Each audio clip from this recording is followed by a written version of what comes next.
Praise the lord. దేవునికి మహిమ కలుగును గాక. ప్రతిరోజు క్రమం తప్పక వాగ్దానాన్ని వీక్షిస్తున్న ప్రతి ఒక్కరికి యేసయ్య నామములో ప్రత్యేక వందనములు. సబ్స్క్రైబ్ చేసుకుని అనేక మందికి షేర్ చేసి దేవుని మాటల ద్వారా బలపరచండి. ఈ దినమునకై ఏర్పాటు చేయబడిన దేవుని వాగ్దానము కీర్తనల గ్రంథము 56వ అధ్యాయము 11వ వచనము. నేను దేవుని యందు నమ్మిక ఉంచున్నాను, నేను భయపడను. నరులు నన్నేమి చేయగలరు? In God have I put my trust. I will not be afraid what man can do unto me.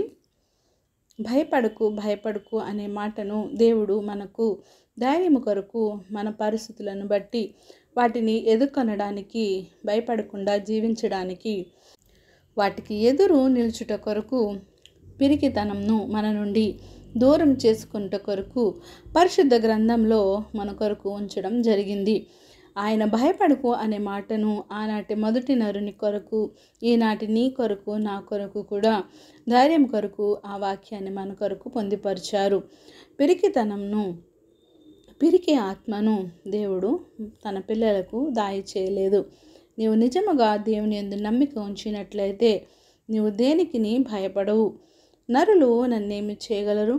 నిజమే, నరుడు దేవుని కంటే గొప్పవాడా? కాదే. దేవుని కన్నా బలవంతుడా? కాదే. మానవులు మరి నిన్ను ఏమి చేయగలరు? బలవంతుడైన దేవుడు, శక్తివంతుడైన దేవుడు నీకు తోడుగా ఉండగా, నీకు నీడగా ఉండగా నరులు నిన్నేమి చేయగలరు? నీవు దేవునిని నమ్ముకొని నిశ్చింతగా ఉన్నప్పుడు ఎవ్వరూ నిన్ను ఏమీ చేయలేరు. దేవుని పైన నమ్మకం ఉంచాడు కనుకొని దావీదు మహారాజు అంటాడు, నేను దేనికిని భయపడను, నరులు నన్నేమి చేయగలరు అని.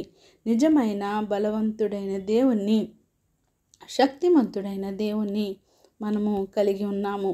కనుకనే దావీదు మహారాజు ఎంత ధైర్యముగా అయితే జీవించాడో మనము కూడా దేనికిని భయపడక, జడియక దేవునిలో జీవితంలో సాగిపోదుముగాక. ఆమేన్. చిన్న ప్రార్థన. మమ్మల్ని ఆత్మికులుగా ప్రేమించిన మా ప్రియ పరలోకపు తండ్రి, మీరు ఇచ్చిన వాగ్దానంకై వందనాలు దేవా. ఎవరైతే ఈ ఉదయకాల సమయంలో ఈ వాగ్దానం విని అన్నారో నాయనా, అవును ప్రభువా, ఎవరైతే పిరికి ఆత్మతో, పిరికితనంతో నాయన జీవిస్తున్నారో నాయన, వారికి మరొకసారి నీ ధైర్యాన్ని ఇచ్చినందుకు వందనాలు ప్రభువా. మీరు మాట్లాడిన విధానాన్ని బట్టి వందనాలు ప్రభువా. ఏ పరిస్థితుల్లో ఉన్నప్పటికీ దేనికి నీ భయపడక, జడియక వారి జీవితంలో ముందుకు సాగిపోయే కృపను దయచేయండి. ప్రార్థన వస్తుకొని ప్రతి ఒక్క బిడ్డని సమయంలో జ్ఞాపకం చేసుకొని సమస్త ఘనత, మహిమ, ప్రభావం మీరే ఆరోపించుకుంటారని యేసుక్రీస్తు పరిశుద్ధ నామమున ప్రార్థించి అడిగి వేడుకొంచున్నాను మా తండ్రి. ఆమేన్. God bless you all.